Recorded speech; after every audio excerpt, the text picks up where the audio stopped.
Hello friends, welcome to Code with Kartiki. We have seen list comprehension, dictionary comprehension, set comprehension. Now today we will see tuple comprehension. So now here, so we know that when I implemented list comprehension, at that time we have used square brackets. For dictionary comprehension we have used curly brackets, and for set comprehension we have used curly brackets, right? So now here we know that whenever we want to define tuple, we use round brackets, right? So now to implement tuple comprehension, we need to use this round brackets. So now here, for example, I have here one sequence I will get here. Otherwise I will take here, otherwise sequence is my output. And here, as this we are trying to implement tuple comprehension, we have to use round brackets. And here I will take one collection for I in range 10.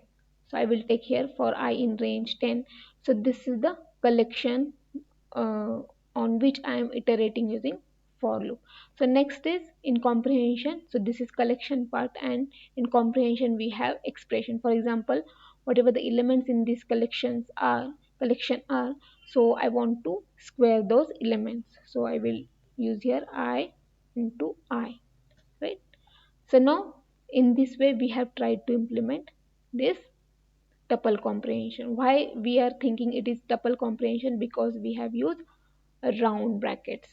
Now what we will do, we will print this on the console. What we are getting this sequence on the console, we will check.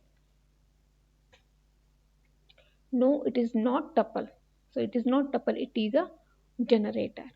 So remember that in Python there is no concept of tuple comprehension. No. So if you are implementing, if you are trying to implement this thing, if you are thinking it is a tuple comprehension, no, it is not tuple comprehension, it is a generator. That's why we got here generator object we got here. And when you want to access value from this generator, either you have to use next function or using for loop. So we will use here for loop for val in sequence print val. So now here I will run this. Now here I got square of this numbers. So it will go from 0 to 9. So I got here from 0 to 9 square. So remember, there is no concept of tuple comprehension in Python. So if you are trying to implement in this way, it is a generator, right? So if you like this video, please like it, and if you like the content of my channel, please subscribe and press bell icon to get notification. Thanks for watching the video.